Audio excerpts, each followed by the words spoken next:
Ministre de la Justice des vainqueurs, ce sont les termes utilisés par l'opposition pour commenter les nominations décidées lors de la réunion du Conseil supérieur de la magistrature vendredi.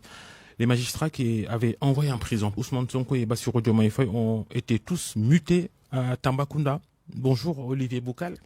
Bonjour, M. Babacar. Merci d'avoir accepté notre invitation. Merci à vous aussi de nous avoir invités. Ministre de la fonction publique et de la réforme du service public, inspecteur du trésor de profession, ancien professeur de philosophie, quel parcours alors, avant donc de faire le concours de l'École nationale d'administration. Vous êtes titulaire d'un DEA en philosophie et d'un certificat d'admission à l'enseignement supérieur à la FASTEF, la faculté de l'Université Cheikh Anta Diop de Dakar qui forme les enseignants. Titulaire aussi d'un master en finance et gestion publique à l'ISF et d'un MBA en management stratégique et intelligence économique à l'école de guerre économique. Incarcéré 9 mois, on s'en souvient, pendant que Pastef était dans l'opposition, pendant ces années très chaudes entre 2021 et 2024. Incarcéré 9 mois de prison pour appel à l'insurrection, la fameuse vidéo que vous aviez faite. Vous en gardez, vous, quel souvenir? Pas très spécialement, puisque ça a été une période sombre qui est actuellement derrière nous et nous faisons l'effort de l'oublier et de passer à autre chose parce que ça ne doit pas nous déterminer actuellement. Il faut qu'on évolue et nous avons accepté d'évoluer. Le doyen des juges de l'époque, Omar Maham Diallo, ainsi qu'un autre juge d'instruction, Mamadou Seck, ont perdu leur poste, tout comme le désormais ex-procureur de la République, Abdou Karim Diop, les 3 hommes que Pastef désigne comme faisant partie de ses principaux bourreaux lors des tensions politiques de ces dernières années, comme dit tout à l'heure, et tous les 3 affectés à Tambacounda, l'une des régions les plus caniculaires du pays. Beaucoup y voient une punition, même si j'imagine les habitants de Tamba ils doivent être frustrés parce que on ne doit pas considérer leur localité comme un enfer. Décision prise, en tout cas par le Conseil supérieur de la magistrature lors de sa réunion d'avant-hier, présidée par Bassirou Diomaye Faye, le nouveau président du Sénégal. Ils n'ont pas raison, ceux qui parlent de règlement de compte. Oui, je crois que le problème, il est toujours mal posé au Sénégal. Au lieu de voir une punition, moi je pense que les régions doivent être traitées d'égale dignité.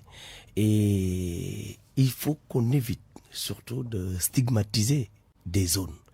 Si aujourd'hui on en arrive à certains conflits dans beaucoup d'autres régions, c'est justement parce qu'on a toujours considéré certaines périphéries comme des zones où vraiment qui n'appartiennent peut-être pas à l'État. Je crois que pour nous, nous devons du respect à la population de Tamba et de façon générale à toute la population qui habite les périphéries. En quoi affecter un fonctionnaire de l'État? Nous sommes des commis.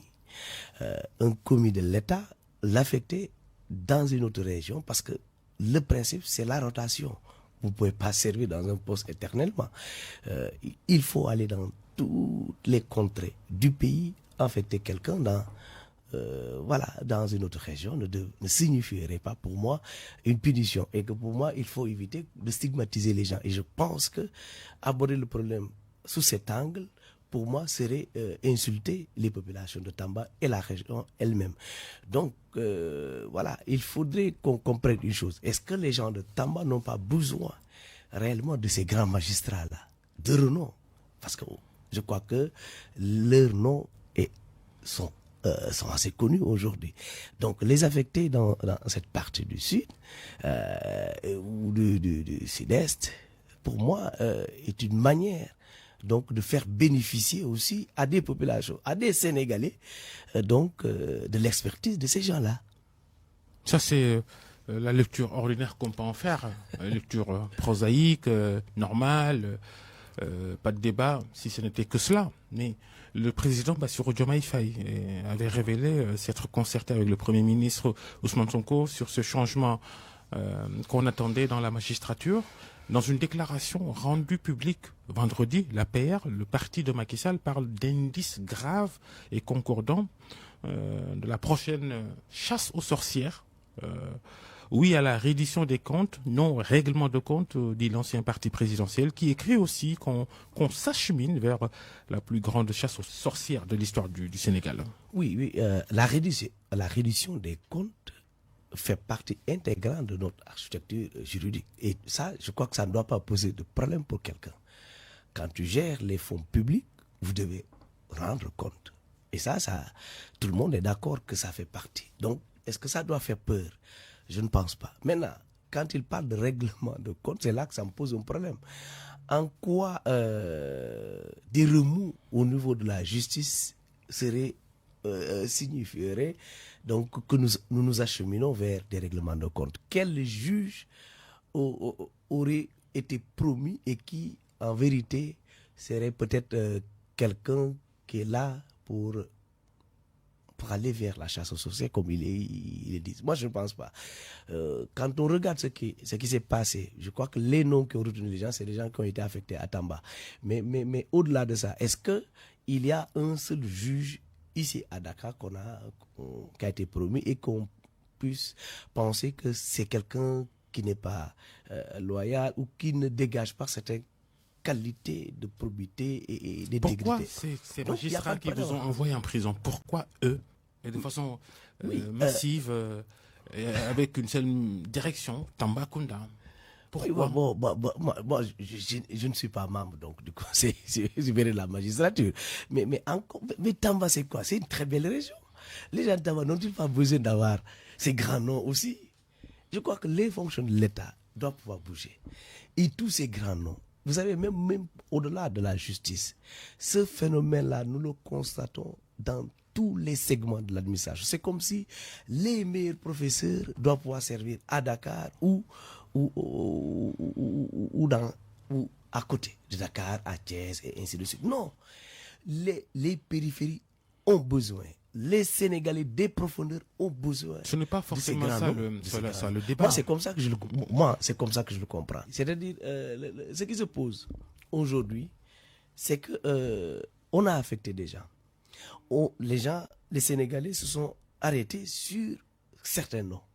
Et n'ont jamais essayé. On aurait pu dire, par exemple, si aujourd'hui on avait amené Sabassi Faye à Dakar, il y aurait encore d'autres polémiques. Mais aujourd'hui, est-ce qu'il a bénéficié de ça? Comment ça va venir? Il a été affecté, peut-être parce qu'on sait qu'aujourd'hui, les gens, ils ciblent quelle région? Souvent, on dit les plus grandes régions. Les magistrats qui vous sont favorables, c'est Kaola, c'est Saint-Louis, c'est Ziguinchor. Les magistrats les magistrats qui se sont opposés contre les procédures contre Pastef, beaucoup sont promus en tout cas. Ça aussi, c'est aussi ordinaire que ça. On peut commencer par le ministre de la Justice lui-même. Non, le ministre de la Justice, qu'est-ce qu'elle a fait auparavant? Qu'est-ce qu'elle a fait auparavant? Procureur à la Cour suprême, qui s'est opposé à la décision de première instance et d'appel qui a enlevé Ousmane Sonko des listes électorales. Oui, mais c'est ça. Première instance décidée d'ailleurs à l'époque par Sabassi Faye. Oui, d'accord. Il faudrait que les Sénégalais aussi reviennent à la raison. Moi, j'ai dit, quand quelqu'un applique la loi et qu'on le combatte parce que tout simplement il n'est pas allé dans le sens de ce que veut le politique, alors ça me pose un problème. Et maintenant, si maintenant un juge ou un magistrat fait correctement son travail et puis connu et reconnu par tous les Sénégalais, aujourd'hui le ministre de la Justice, comme vous dites, mais je crois que personne n'a à dire ou à redire sur ses qualités. Donc ça, pour moi, il n'y a pas de souci à ce niveau-là. Bon, maintenant, les gens veulent alimenter des polémiques. Ce sont des citoyens. On a connu, il y a quelques jours seulement, les mêmes mouvements dans l'administration territoriale. Et pourtant, ça n'a pas suscité de débat. Et pourtant, il y a eu un vaste. On peut s'arrêter sur ça des aussi. Centaines d'ailleurs. Et pourtant, ça n'a pas. L'administration territoriale dans le nord du Sénégal, au Fouta, a connu presque 100% de chamboulement, justement, lors de la réunion de cette semaine du Conseil des ministres. Le Fouta, une zone qui n'est pas favorable à Pastef. Bon, c'est les gens qui le pensent ainsi. Non, c'est très factuel, ce sont des faits. Oui, j'ai dit. ce sont les gens qui analysent toujours comme ça. Bon, on part du principe que Macky Sall avait dit que c'était son titre foncier, mais moi je pense que les tendances actuelles ont montré que le Fouta n'est pas toujours dans cette posture. Le Fouta a beaucoup évolué et nous comptons beaucoup d'ailleurs sur le Fouta. Et aujourd'hui, moi je crois qu'il faut voir la qualité des personnes qu'on envoie dans des zones. On aurait remis en cause voilà, la probité de certaines personnes, moi je serais d'accord. Mais si jusque-là, ça ne pose pas de problème, que les personnes qui sont affectées dans telle ou telle zone remplissent les critères, il n'y a pas de problème. Je pense que jusque-là, on est sur le principe, il faut appliquer rigoureusement le principe de mobilité des agents de l'État. Et on est dans ce sens-là. On évoque à nouveau les mouvements dans la magistrature et la reddition des comptes. Votre camarade de parti et directeur général du port autonome de Dakar, Waly Diouf Bodian, avait déclaré il y a quelques semaines que le nouveau régime ne peut pas laisser des opposants milliardaires circuler librement. Une très grave déclaration, non? C'est sa déclaration et je pense que il faut aussi dire une chose. Est-ce que ceux qui se sont emparés des ressources de l'État devraient aussi circuler librement? Je crois que c'est la vraie question qu'on devrait se poser. C'est pas à l'exécutif d'en décider. Oui, c'est pourquoi j'ai dit peut-être lui, il assume ses positions, comme moi, Boukal, j'assumerai mes positions. Mais j'ai dit la question fondamentale, est-ce que ceux qui ont pris, parce que c'est la manière de dire les choses qui peut-être peut différer, mais je sais qu'une chose est claire, et c'est là que je le rejoins peut-être, que ceux qui se sont emparés des ressources de l'État et des populations du Sénégalais, est-ce que devront continuer à circuler librement sans rendre des comptes? C'est ça le vrai débat pour moi. Et donc, je serais d'accord avec lui que ceux qui ont causé des prévarications sur les ressources de l'État, sur les ressources des Sénégalais, doivent rendre compte et rendre ces ressources-là jusqu'au dernier centime aux Sénégalais, parce que nous devons justice aux Sénégalais et à la population sénégalaise. Et justement, c'est la justice qui doit en décider. Qu'est-ce qu'on fait aussi du principe de présomption d'innocence? Oui, d'accord. J'espère que nous n'avons pas cette poursuite peut-être du DG du port, comme vous l'évoquez, n'a pas enclenché une procédure quelconque sur une personnalité donc de l'ancien régime. Donc, évidemment, nous sommes en train de respecter toutes les procédures et vous-même, vous pouvez le comprendre. C'est pourquoi d'autres sont en train même de parler que c'est trop là, où sont les audits, et les rapports des audits, et ainsi de suite. Donc, la procédure est en train d'être respectée et personne n'a de... Maintenant, nous, on est des citoyens sénégalais, nous devons donner notre point de vue aussi sur des questions. La déclaration de patrimoine du Premier ministre Ousmane Sonko, l'a-t-il fait? Si oui, pourquoi ce n'est pas rendu public comme l'a été celle du président de la République? Le président de la République, le Premier ministre et tous les ministres ont accompli en tout cas cet exercice-là. Tout le monde a fait sa déclaration de patrimoine. Maintenant, le président, lui, il l'a fait au niveau du Conseil constitutionnel, ils l'ont publié. Nous autres, on le fait au niveau de l'OFNAC. Pourquoi ça n'a pas été publié? Est-ce que ça devrait être publié? Moi, je ne sais pas. Mais de toute façon, ce qui est clair, c'est que tous les membres du gouvernement ont déclaré leur patrimoine. Ça, c'est clair. La déclaration de politique générale du chef du gouvernement maintenant, le Parlement va ouvrir une session extraordinaire mardi, l'occasion de mettre à jour son règlement intérieur, la condition qu'avait posée le Premier ministre pour s'acquitter de cette obligation constitutionnelle. Ousmane Sonko ira-t-il devant les députés de l'actuelle législature pour faire sa DPG ou pas? Oui, Babacar, je dois dire une chose. C'est que actuellement, avec le nouveau régime, nous nous plions exactement à ce que nous dicte notre législation. Si le Premier ministre ne l'avait pas fait, c'est parce que le règlement intérieur ne l'avait pas, le règlement intérieur de l'Assemblée nationale n'avait pas intégré cette disposition-là. C'est pourquoi le Premier ministre n'avait pas pu le faire. C'est pourquoi il avait évoqué même la possibilité, parce qu'il est déjà prêt. Il a dit plusieurs fois qu'il est prêt et il a déjà confectionné sa déclaration de politique générale. Mais il ne peut pas le faire parce que le règlement intérieur ne l'a pas prévu. Nous avons vu que plusieurs fois des réunions du bureau de l'Assemblée, et je crois qu'ils doivent aller en plénière dans la semaine d'ailleurs à venir pour remettre la question là sur la table, et peut-être qu'ils vont adopter donc un nouveau règlement intérieur qui va intégrer la DPG. Et je sais que ça, c'est une procédure, ça devra aller, parce que c'est ce que disent les textes. Il faut d'abord l'avis conforme aussi du Conseil constitutionnel avant que le président ne promulgue cette loi-là, parce que c'est une loi organique. Mais je sais qu'après cet exercice, certainement, et il est clair, si dans l'architecture juridique du pays, tout est en place, en quoi le Premier ministre s'opposerait? Le président de la République est-il dans les dispositions de suivre l'Assemblée nationale? Déjà, Bassirou Diomaye Faye a été sollicité pour avis sur cette procédure qui est en train d'être enclenchée, la mise à jour du règlement intérieur. Après 10 jours, il n'a pas répondu. L'Assemblée poursuit la procédure. Est-ce que on ne s'achemine pas vers encore quelques problèmes institutionnels là? Il n'y aura aucun problème. Moi, je sais que le président de la République, Bassirou Diomaye Faye, est un légaliste. Et il suit la procédure toujours comme l'a toujours prévu les textes. Il n'y a pas de problème. Ce mardi, les députés sont convoqués en plénière.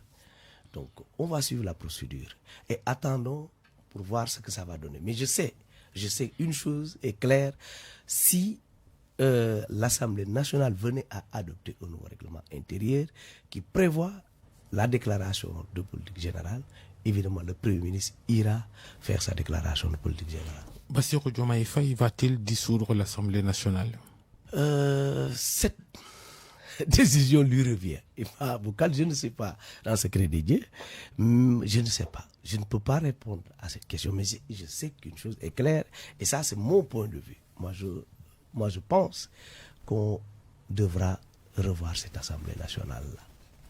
Pour moi, ça c'est Bocal qui parle. Vous êtes pour sa dissolution? Moi je suis pour la dissolution, parce que aussi, il faut comprendre une chose. Nous avons été élus dans un contexte particulier, et nous devons aller vers des réformes profondes de l'État. Donc on ne peut pas le faire dans une assemblée où nous, on n'a pas les coups de franche. Donc je pense que pour le bien même des Sénégalais, la majorité des Sénégalais qui nous ont fait confiance, nous avons besoin d'une Assemblée nationale qui puisse nous accompagner dans la réforme profonde que nous voulons impulser. Pastef est-il prêt pour des législatives anticipées? Nous sommes toujours prêts. Ça, je crois qu'on ne peut pas détenir la majorité et ne pas être prêt. La coalition présidentielle, là c'est Diomaye président pour la présidentielle. Avant, il y avait Yewwi Askan Wi. Après, ça s'est disloqué un peu. Yewwi, alors, qu'est-ce qu'il faut en faire selon vous?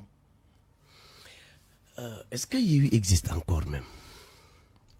Je ne pense pas. Ce qui existe, c'est la coalition Diomaye président et qui actuellement gouverne. Donc, c'est cette majorité-là qui est là et qui est en place. Yewwi Askan Wi n'existe plus. Qu'est-ce qui avait formé Yewwi Askan Wi? C'était le PUR, c'était Taxawu Sénégal, et ainsi de suite, et le PASTEF. Maintenant, nous savons que à la veille des élections présidentielles, cette coalition s'est disloquée. Donc, est-ce qu'on doit encore parler de ça?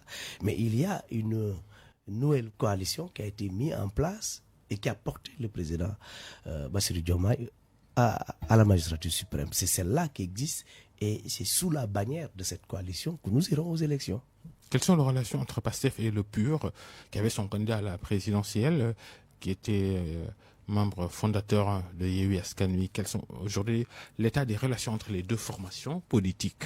Il y a, ce que je sais, moi, Boukal, c'est qu'il n'y a aucune animosité entre les deux formations. Maintenant, chacun a ses ambitions. Je ne connais pas les leurs, mais je sais que nous avons nos propres ambitions et nous continuons à dérouler. Mais nous n'avons en tout cas aucun problème avec eux. Et aujourd'hui, même dans la place publique, voilà, personne n'a jamais vu ceux de PUR s'attaquer aux membres de PASTEF ou les membres de PASTEF s'attaquer aux PUR. Chacun déroule tout naturellement voilà, ses ambitions. Des retrouvailles sont-elles possibles avec Taxawu Sénégal de Khalifa Sall? Je ne saurais dire grand-chose, mais est-ce que réellement dans le contexte actuel, il y a encore une possibilité avec tout ce qui s'est passé, avec les déclarations que nous avons connues de part et d'autre? Moi, personnellement, je n'y pense pas. Mais bon, de toute façon, l'avenir nous en dira plus. De toute façon, nous déroulons tout tranquillement et voilà. Les cartes se dessinent de façon de plus en plus. Notre invité donc devant le grand jury des RFM ce dimanche, Olivier Boukal, le ministre de la fonction publique et de la réforme du service public, inspecteur du trésor de fonction. La déclaration d'Ousmane Sonko il y a quelques jours sur l'état des finances publiques, il dit que vous avez trouvé un pays en ruine. Forte déclaration. Oui, je suis un inspecteur du Trésor, mais je suis actuellement ministre de la fonction publique. Je ne suis pas aux finances. Et vous êtes dans un gouvernement... oui, d'accord. Maintenant, cette déclaration trouve son fondement à partir d'un état de lieu qui a été opéré sur les finances publiques. Vous savez, il faut dire de manière générale, au-delà même des finances publiques, en vérité, c'est l'état que nous avons trouvé presque en lambeaux. Nous n'avons pas besoin chaque jour de revenir sur beaucoup de choses qui, en vérité, vont pousser les Sénégalais à penser que nous sommes en train de tirer 2 fois sur un mort. Ça n'a pas de sens. Mais il est clair que ce que les gens ont découvert, chacun dans son domaine respectif, c'est qu'en vérité, le pays a été malmené en vérité par le régime sortant. Maintenant, des mesures correctives sont en train d'être prises et mises en œuvre. Et on va continuer comme ça. Il s'est prononcé sur un segment particulier qui en vérité intéresse les Sénégalais. Parce qu'il faut faire un état de lieu donc, de nos finances.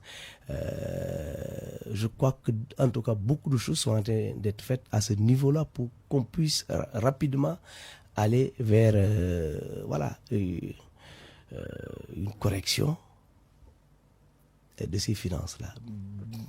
Un pays en ruine alors que le Fonds monétaire international estime que l'État sénégalais est plutôt...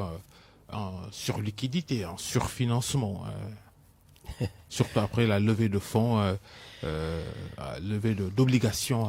Oh, j'ai dit si il était surliquide, avait-on besoin réellement donc de faire des levées de fonds?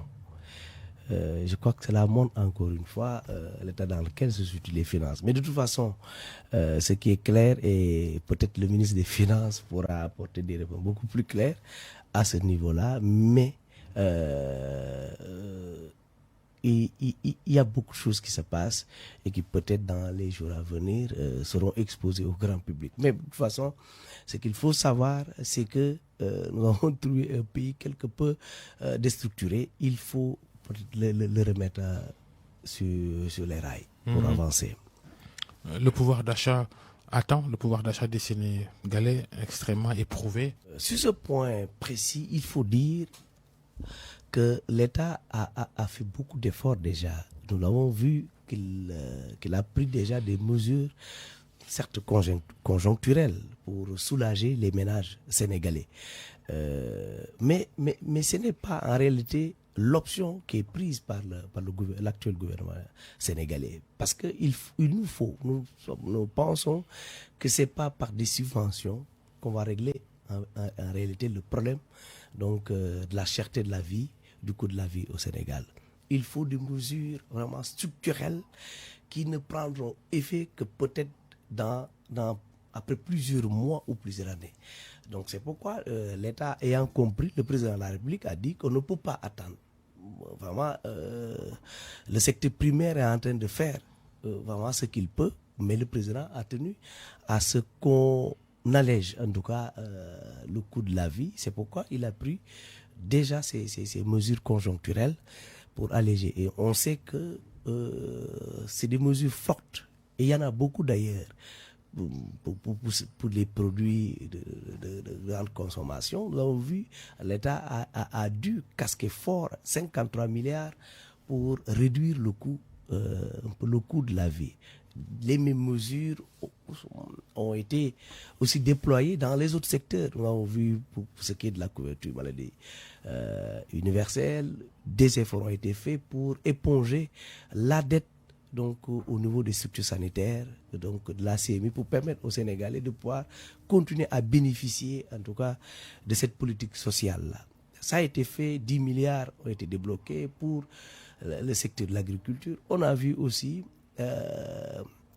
tous les efforts qui ont été faits. Donc le président est en train donc, de mobiliser beaucoup d'efforts pour déjà calmer les ardeurs et surtout alléger ou je vais dire augmenter en tout cas le pouvoir d'achat des Sénégalais. En attendant, parce que comme je l'ai dit tout à l'heure, des mesures structurelles sont en train d'être mises en œuvre parce que c'est cela qui va régler le problème.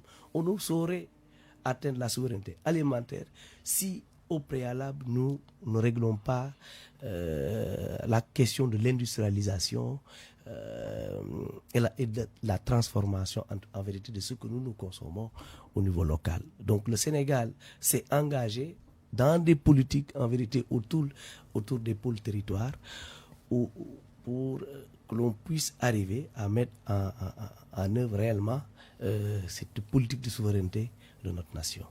Les jeunes s'impatientent.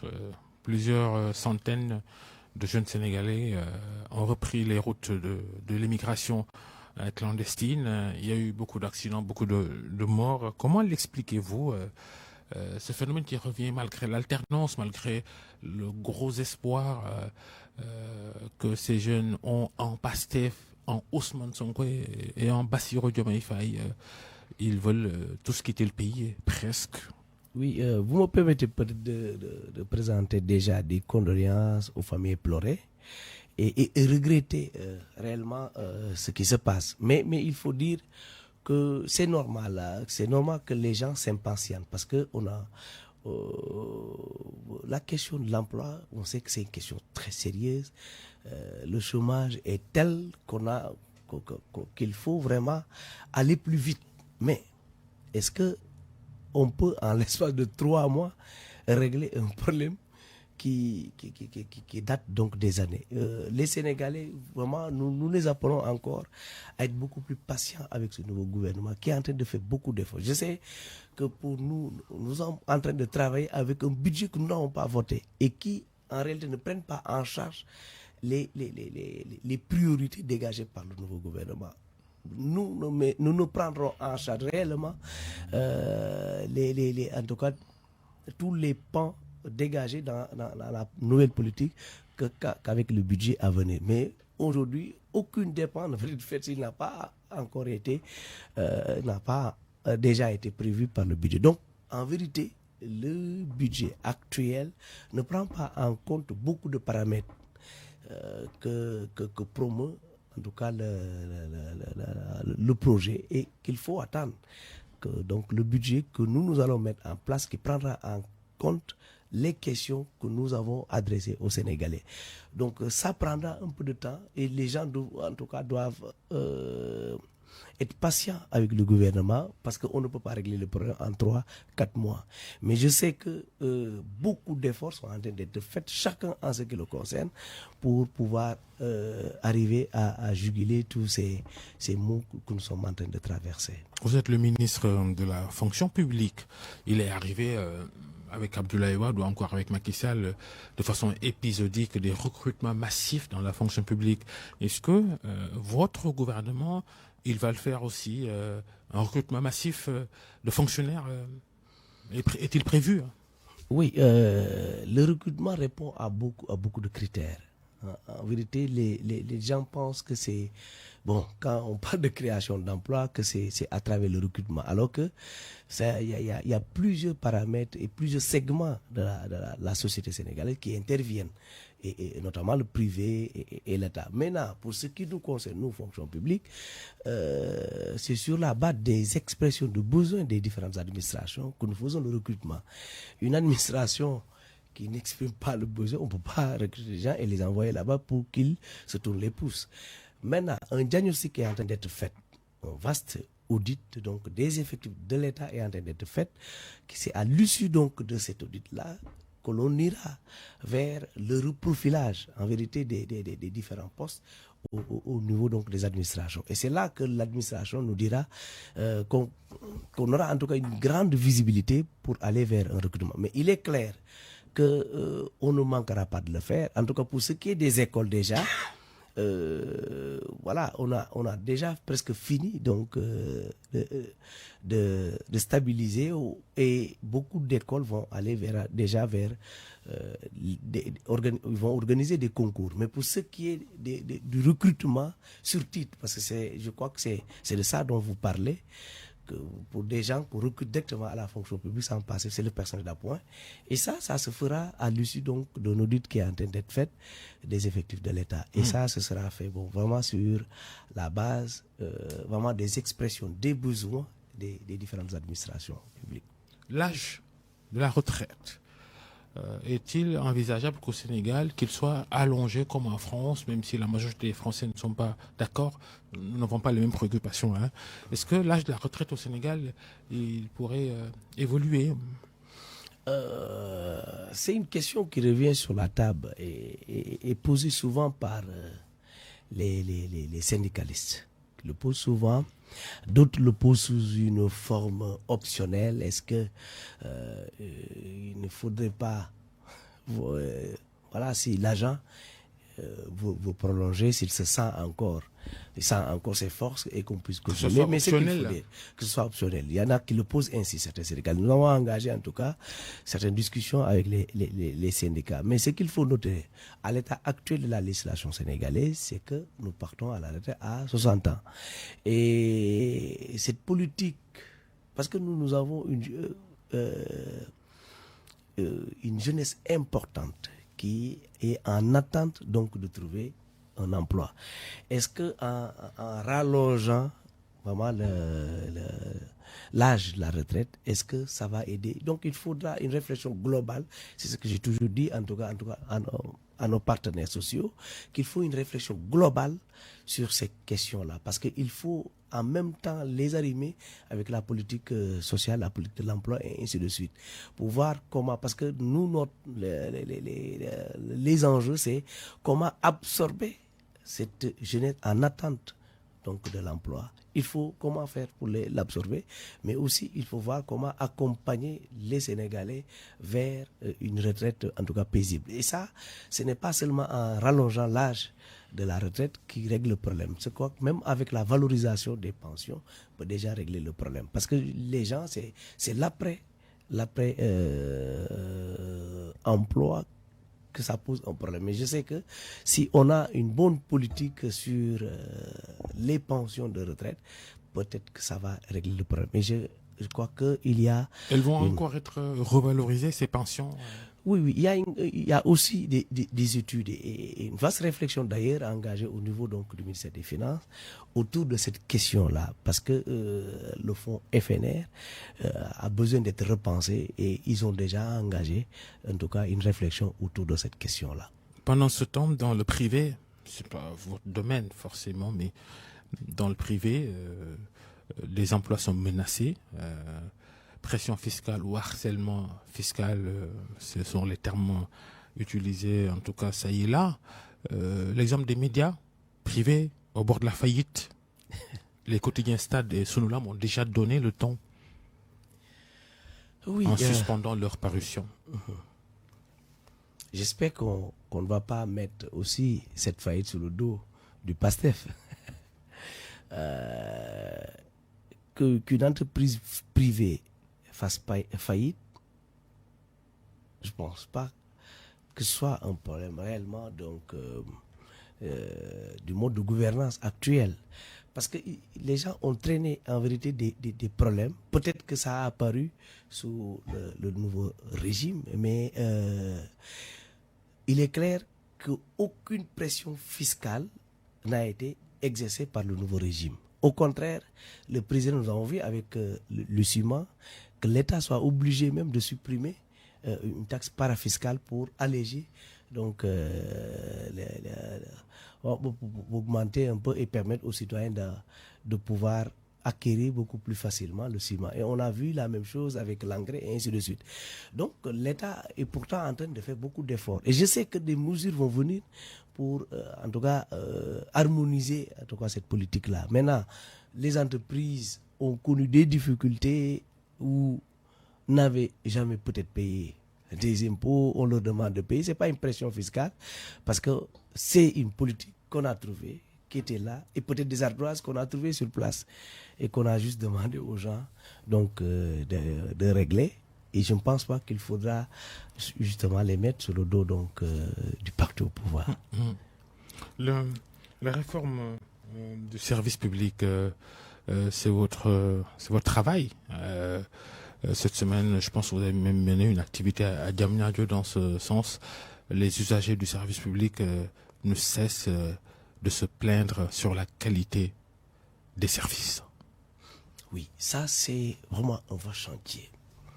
Un vrai chantier parce qu'il faut dire que, en tout cas, des réformes ont toujours été faites au Sénégal. Nous avons connu plusieurs générations de réformes au Sénégal qui ont touché aussi bien les finances, l'administration de manière générale, et ainsi de suite. Mais de toute façon, le constat reste le même. Il est là, c'est que l'accès aux services publics pose problème. Souvent, il est difficile, il est lourd, et les procédures sont parfois très très longues. Et parfois même de façon inégale, la distribution de ces services publics-là. C'est pourquoi le président de la République nous a instruit d'engager un vaste chantier de modernisation de l'administration. Et aujourd'hui, nous sommes en train de mettre en place une batterie d'instruments pouvant alléger en vérité les procédures et faciliter l'accès aux services publics. Parce qu'il faut dire qu'une administration n'est là qu'au service des citoyens sénégalais. Il faut que cette administration-là soit accessible, très souple et efficiente. Malheureusement, le constat, d'après les enquêtes donc, que nous organisons, montre que le service public constitue un goulot. Et pourtant, beaucoup d'efforts sont en train d'être faits, mais malheureusement, dans la délivrance donc, de ces services publics-là, les citoyens rencontrent beaucoup de soucis, aussi bien avec les services de l'eau, de l'électricité, de certains papiers administratifs, que ce soit au niveau des juridictions, qu'au niveau donc, des mairies. Pour obtenir, par exemple, une pièce d'identité nationale, ouais. C'est ça. Les citoyens sont obligés de se réveiller à 5 h du matin, d'aller faire la queue. Donc, fort de ce constat, et évidemment que vous évoquez, que le président nous a engagés, et nous savons dans la panoplie donc, des batteries que nous sommes en train de mettre en œuvre, il y a un outil que nous pensons va peut-être être un accélérateur, et c'est la digitalisation. Parce qu'il faut dire, aujourd'hui, il faut aussi que nous allions vers une administration électronique, une administration dématérialisée. C'est cela qui va faciliter et accélérer même le processus.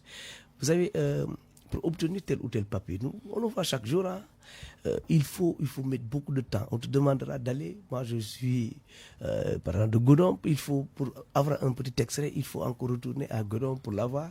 Il n'y a aucune possibilité que nous avons pour pouvoir accéder sur un portail et faire lancer notre requête et obtenir le papier au bout de quelques minutes. C'est cela que l'on veut instaurer. Aujourd'hui, que ce soit pour les papiers administratifs, que pour ce qui concerne des procédures d'obtention de certains papiers, tels les permis de construire et ainsi de suite, on est en train de travailler sur des process. Il faut alléger les procédures pour faciliter l'accès à l'administration. Et c'est sur ça que nous sommes en train de travailler. Et en tout cas, retenez qu'il y a beaucoup de réformes qu'on est en train de lancer.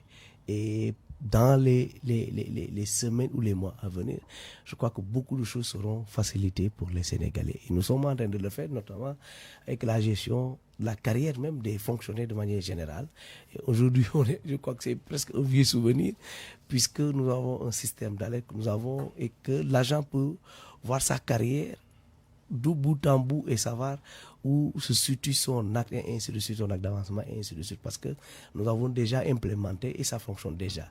Nous allons le faire pour les autres pans donc de l'administration, pour le citoyen lambda n'ait pas besoin réellement d'être accompagné ou pistonné pour obtenir tel ou tel papier de l'administration, parce qu'on va digitaliser les procédures et éviter le contact entre les gens. C'est ça aussi qui permettra de lutter même contre la corruption. Donc il y a beaucoup de choses comme ça que peut-être la digitalisation va régler. Mmh. La Casamance, puisque vous êtes originaire de Goudomp dans la région de Sédhiou, la Casamance, son développement, sa stabilité, ce sont de grands chantiers, non? Oui.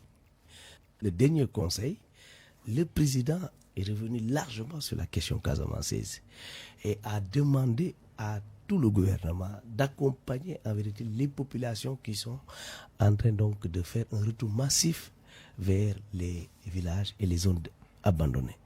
Et ça, c'est dans ce sens-là, que dans ce processus, en tout cas, qu'il a même demandé au Premier ministre d'accélérer le programme intégré de développement durable, la Casamance. Donc récemment, donc c'est le mercredi dernier seulement qu'il a demandé cela. Et nous sommes en train de travailler. Je crois qu'il y avait déjà un vaste travail qui est en train d'être fait. Et un accompagnement pour ces populations-là. Donc, je crois qu'il y a en tout cas un souci de la consolidation de cette paix qu'on a noté en Casamance, parce que presque on ne parle plus de conflit en Casamance, personne n'en parle, mais il faut des mesures pour pérenniser cela et consolider, en tout cas, cette accalmie, ou pour ne pas parler de paix totale. Mais je sais que le gouvernement est déjà engagé à accompagner les populations pour qu'ils puissent retrouver leurs terres abandonnées. Vous savez, la Casamance est vraiment une zone qu'il faut valoriser. Et avant même ce nouveau régime, nous avons vu en tout cas beaucoup d'efforts qui ont été faits pour que l'on puisse valoriser tout le potentiel que regorge la Casamance. Et je sais que nous autres fils de la Casamance, c'est ce que nous avons toujours voulu et nous avons toujours travaillé pour ça. Pour que l'on puisse, parce que je sais que si l'État appuie sur ces leviers-là, où nous cherchons à mettre en valeur en tout cas tout le potentiel, peut-être que d'autres personnes pourraient venir encore pour demander, réclamer certaines velléités. Parce que c'est là qu'il faut appuyer. La Casamance est vraiment, il a un potentiel énorme pour servir l'ensemble du pays. Et il faut y aller. Et j'ai déjà vu beaucoup de ministres, aujourd'hui notamment le ministre du Commerce, le ministre de l'Agriculture, qui sont en train d'installer des agropoles et une politique d'industrialisation sur des produits. Et je pense qu'avec ça, déjà, ça va beaucoup donner, ça va relancer les activités au niveau de la Casamance. C'est la partie certainement la plus riche du pays.